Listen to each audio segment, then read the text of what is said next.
그런 것 같습니다. 우리가 힘을 다해서 무엇인가를 잘 하려고 해도 건강이 여의치 않으면 쉽지 않습니다. 그래서 저도 늘 새벽마다 우리 성도님들의 건강을 위해서 저도 기도하고 있지만 영육간에 강건케 되어지는 올 한 해 2024년 될 수 있기를 축복합니다. 할렐루야. 오늘은 제자도 말씀 시리즈의 첫 번째 시간 제자에 대한 말씀을 나누면서 배우는 자, 보냄을 받은 자, 우리 한번 따라할까요? 배우는 자, 보냄을 받은 자. 이것을 다른 말로 이야기하면 제자 그리고 사도라고 이야기할 수 있을 겁니다. 제가 어릴 적에 지금은 TV나 영화관에서 그렇게 많이 유행이 끝나서 그런지 많이 하지 않지만 제가 어릴 적에는 중국 무협 영화가 그렇게 많이 방영되고 극장에서 상영이 됐습니다. 그 주요 내용들은 비슷했어요. 주인공이 상당히 이제 그 못된 사람들에게서 그 부모가 죽임을 당합니다. 너무나 상처를 받습니다. 그리고 어느 날 아주 무협의 이 어떤 무술의 고수를 만납니다. 그래서 제자로 들어가게 되고 굉장한 수련 과정을 통해서 상당한 이 무예를 익힙니다. 그리고 나면 이제 그 스승이 더 이상 배울 게 없다, 가르칠 게 없다, 하산하도록 하여라. 그러면 이제 산에서 내려와서 그 원수를 찾아가는 겁니다. 그래서 원수를 갚고 이렇게 결말이 내려지는 그런 종류의 무협 영화를 굉장히 많이 본 그런 기억이 납니다. 아마 제 연배보다 조금 위든지 아니면 제 연배이신 분들은 다 기억하실 겁니다. 많이 보셨죠? 예. 통쾌한가요? 아니면 또 어떤 그 마음이 들던가요? 예. 통쾌하셨나요? 예. 원수를 잘 갚는 분들이군요. 예. 나름대로는 상당히 결말이 그랬습니다. 제자는 그런 의미에서 일반적인 개념은 지식이나 덕을 갖춘 스승으로부터 가르침을 받는 사람을 가리켜서 제자라고 합니다. 그렇기 때문에 우리가 예수 제자라고 한다면 스승 되신 예수님으로부터 가르침과 교훈을 받는 사람을 이야기한다라고 볼 수 있죠. 그리고 이제 사도는 어떤 역할이 주어지는데 그 스승으로부터 배운 것을 이제 임무를 띠고 세상 가운데 나아가서 그 역할과 사명을 감당하는 사람을 사도라고 합니다. 그래서 조금 더 세분화해서 이야기하면 제자는 가르침을 받는, 배우는 입장이고 사도는 가르침을 받고 나서 그 임무와 역할을 감당하는 사람을 사도라고 할 수 있습니다. 특별히 그리스도의 사도, 오늘 본문 이 사도행전 우리 오늘 본문에서도 나오지만 가장 처음 이 사도라고 불린 사람들은 예수님의 12 제자들이 사도입니다. 그러나 안타깝게도 우리가 잘 알다시피 가롯 유다는 예수님을 배신하고 스스로 목숨을 끊었지요. 그래서 11명이 된 겁니다. 그래서 오늘 본문에 보면 그 11명에다가 마띠아라는 사람을 세워서 12 사도, 12 제자를 수를 이제 채우는 것을 우리는 볼 수가 있습니다. 물론 나중에 이방인의 사도로 예수님으로부터 택함받고 부름받아서 사명을 감당하게 되는 바울이 있죠. 그래서 바울은 늘 언제나 그의 서신서를 보면 사도로 부름받았다. 내가 이방인의 사도다. 그렇게 자신을 소개하고 했던 것을 우리는 기억합니다. 그리고 이제 제자는 그런 의미에서 가르침을 받는 자라고 할 수 있고, 또한 사도는 그 가르침을 증거하고 드러내고 나타내는 사람이다 라고 구별지어서 좀 이해할 필요도 있겠습니다. 오늘 본문 말씀 사도행전 1장에서 보면 그런 의미에서 우리가 잘 이해할 수 있는데요.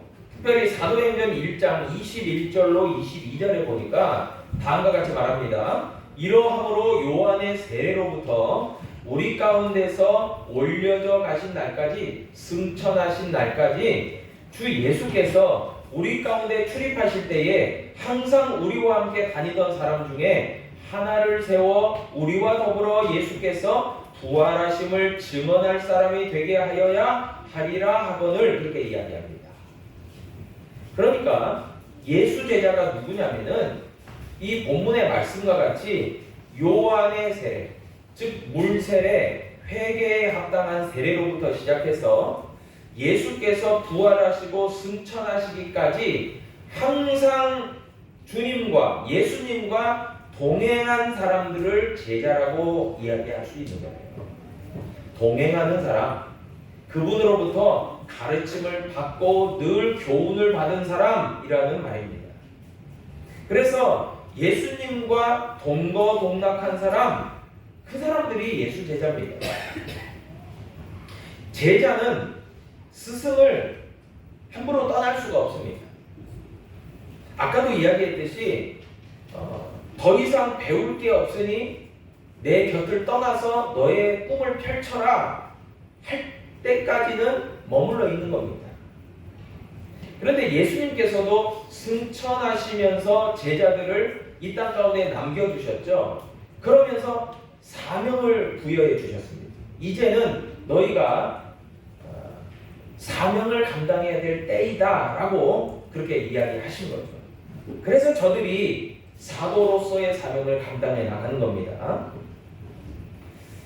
그런 의미에서 예수 제자된 사람들은 먼저는 주님과 동행하는 사람이에요. 그러니까 우리가 늘 우리의 삶의 현장 속에서도 주님과 늘 동행하는 것이 필요합니다. 이게 제자입니다. 그리고 또한 그 분으로부터 받았던 가르침을 늘 본받아서 실천하는 사람, 그 사람들이 제자입니다. 더 나아가서는 그분을 닮아가는 사람입니다. 고대 철학자인 아리스토텔레스가 한 말이 있습니다. 이 아리스토텔레스는 늘 가르치는 입장이었는데 그 제자들에게 이야기를 했다고 합니다. 어떤 이에게 교훈을 가르치고 가르침을 줄 때에 설득하는 과정 가운데는 세 가지가 있다라고 이야기했어요. 첫 번째는 지식적인 부분, 로고스가 있습니다. 그래서 그 내용인 거죠. 어떤 지식의 내용, 교훈의 내용이 로고스입니다. 그런데 이 로고스가 그 사람에게 영향을 끼치는 것은 10%에 불과합니다. 지식적인 부분은 말입니다. 두 번째는요, 파토스라고 해서 감성적인 부분입니다. 이것은 마음과 생각이겠죠. 그러니까 스승의 마음과 생각이 제자들에게 녹아 들어갑니다. 그러면 저들이 배우는 겁니다. 마음과 마음이 통합니다. 마찬가지로 다른 사람에게 마음이 통해졌을 때, 생각이 전해졌을 때 이것은 전체에서 30%에 차지합니다. 이게 파토스입니다. 그리고 더 나아가서 더 중요한 게 있습니다. 그것은 바로 에토스라고 하는 인격입니다. 인격은 다른 말로 이야기하면 성품이라고도 이야기할 수 있을 겁니다. 그런 것을 놓고 보면요, 예수님의 로고스와 파토스와 에토스가 완벽하게 제자들에게 전달이 되어졌을 때 제자들은 충만한 그리스도의 지식으로, 그리스도의 마음으로, 그리고 그리스도의 인격과 성품을 닮아서 사도로서 세상에 파송돼서 하나님의 사명을 감당했던 거예요. 그리고 그 엄청난 능력은 사도행전 2장에 나오는 오순절 마가의 다락방에 있었던 성령 세례, 성령 충만을 통해서 저들이 제대로 된 보냄받은 자, 사도로서의 사명을 감당할 수 있었다는 것입니다. 오늘 본문 말씀 에도 보면 22절에도 보니까 항상 함께 다니는 사람이면서 제자는 예수께서 부활하심을 증언할 사람이 되게 하여야 하리라 그렇게 말씀하죠. 예수 제자는 사명이 있습니다. 근데 그 사명이 뭐냐? 예수 부활을 증언하는 증인된 사명이 있는 거예요.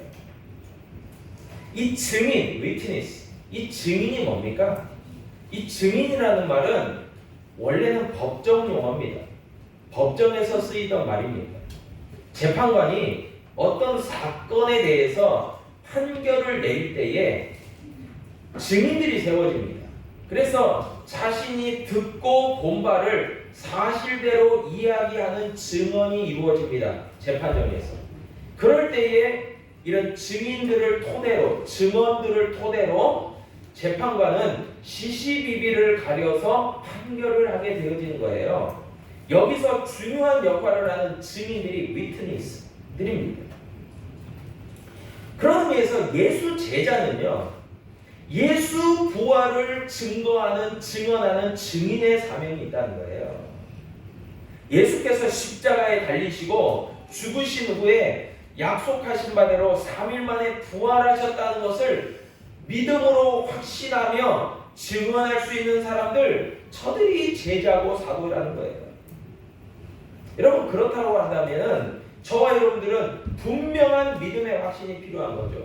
무엇에 대한 믿음의 확신이요? 예수 부활에 대한 분명한 믿음과 그 확신이 저와 여러분 가운데 있어야 된다는 것을 분명하게 성경은 말씀해 주고 있습니다. 오늘 본문을 잠시 들어가 보면 이렇게 예수 제자, 12제자, 12사도가 세워지게 되는데 처음에도 이야기했듯이 한 명의 결혼이 생깁니다. 가룟 유다가 빠졌습니다. 그래서 두 사람이 추천이 되어집니다. 사도행전 1장 23절에 보니까 그들이 두 사람을 세우니 하나는 바사바라고도 하고 별명은 유스도라고도 하는 요셉이요, 하나는 마띠아라. 그러니까 요셉이라는 사람과 마띠아라는 사람이 추천됐습니다. 이 두 사람 중에서 한 사람을 택하게 되어진 겁니다. 그럴 때에 제자들은 먼저 기도했다라고 성경은 기록하고 있습니다. 저들은 하나님의 뜻을 구하는 기도를 하는 거예요. 어떤 기도를 합니까? 기도의 내용이 사도행전 1장 24절 25절입니다. 다음과 같이 기도합니다. 그들이 기도하여 이르되 무사람의 마음을 하시는 주여, 이 두 사람 중에 누가 주님께 택하신 바 되어 봉사와 및 사도의 직무를 대신할 자인지를 보이시옵소서. 그렇게 기도하는 거예요. 그리고 나서 택하는 방식과 그 절차는 기도를 먼저 한 다음에 제비를 뽑습니다. 여러분, 성경에 나오는 제비 뽑기의 특징이 있습니다. 그 의미는 하나님께 전적으로 맡겨드린다라고 하는 의미예요. 자신들의 선택이 아닙니다. 자신들의 의지가 아니에요. 자신들이 좋아하는 사람을 뽑는 게 아닙니다. 하나님께 맡긴다는 의미로 제비뽑기를 한 거예요. 가장 적임자를 뽑아 주시옵소서. 그런 의미로 뽑은 거예요. 그 가운데서 하나님의 선택이 있습니다. 그렇게 기도하고 제비를 뽑으니 12사도의 수에 들어갈 새로운 인물로 마띠아가 뽑히게 됐습니다. 그래서 저가 12제자 12사도의 수에 들어가게 된 겁니다. 25절과 같이 봉사와 및 사도의 직무를 감당할 자다. 여기서 중요한 또 사명이 나옵니다. 봉사, 직무, 그러니까 봉사라는 것은 무슨 의미가 있습니까? 어려우니 가난한 이웃, 그리고 복음이 필요한 그런 심령이 가난한 자들에게 봉사할 마음의 준비가 된 사람들을 의미하고, 직무라고 하는 것은 그에 합당한 능력이 있어야 된다는 거예요. 아무 준비가 안 된 사람, 제대로 능력이 갖추어져 있지 않는 사람이 아니라 마음과 실력이 준비된 사람이 세워졌다는 거예요. 베드로전서 4장 11절에 보니까 만일 누가 말하려면 하나님의 말씀을 하는 것 같이 하고, 누가 봉사하려면 하나님이 공급하시는 힘으로 하는 것 같이 하라. 이는 범사에 예수 그리스도로 말미암아 하나님이 영광을 받으시게 하려 함이니 그에게 영광과 권능이 세세에 무궁하도록 있느니라. 아멘. 제자라는 것은요, 봉사하고 그에 합당한 직무를 감당할 만한 능력이 필요한데, 그 마음과 능력을 누가 공급하신다고요? 하나님이 공급하십니다. 할렐루야. 하나님이 공급하십니다. 그래서 제자와 사도들, 사명자들은 끊임없이 기도하면서 하나님께 도움을 구하는 자들이에요. 늘 하나님의 도움이 필요한 사람들입니다.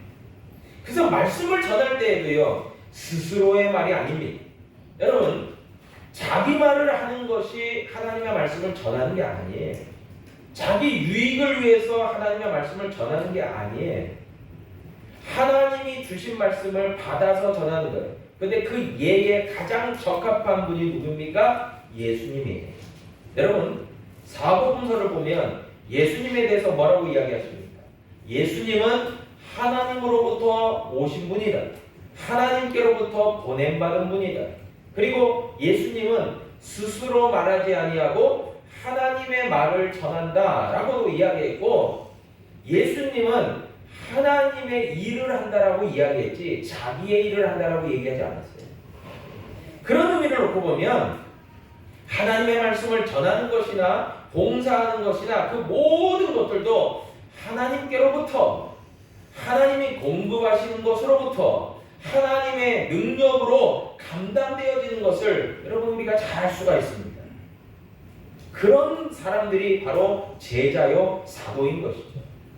그런 점에서 사도행전 1장 8절 말씀해 보니까 오직 성령이 너희에게 임하시면 너희가 권능을 받고 예루살렘과 온 유대와 사마리아와 땅 끝까지 이르러 내 증인이 되리라 말씀합니다.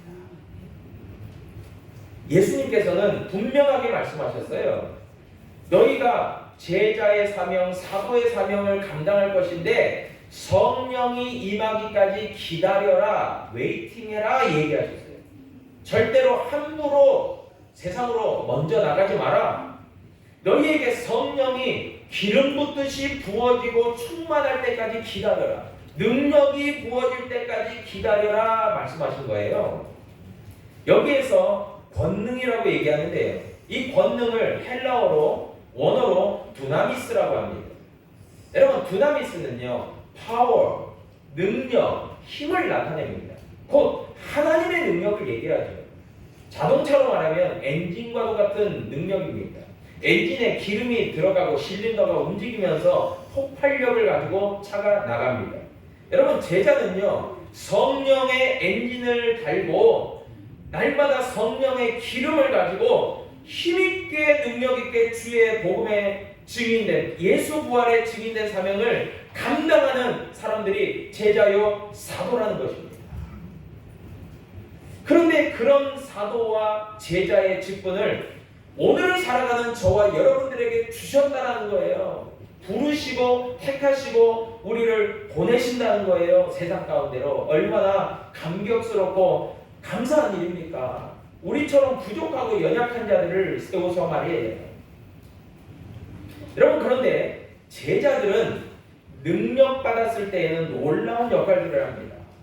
이게 무엇이냐면, 처음에는 스승된 예수 그리스도로부터 가르침을 받았지만 이제는 저들이 세워지면서부터 다른 이들을 가르치고 길러내는 일을 합니다.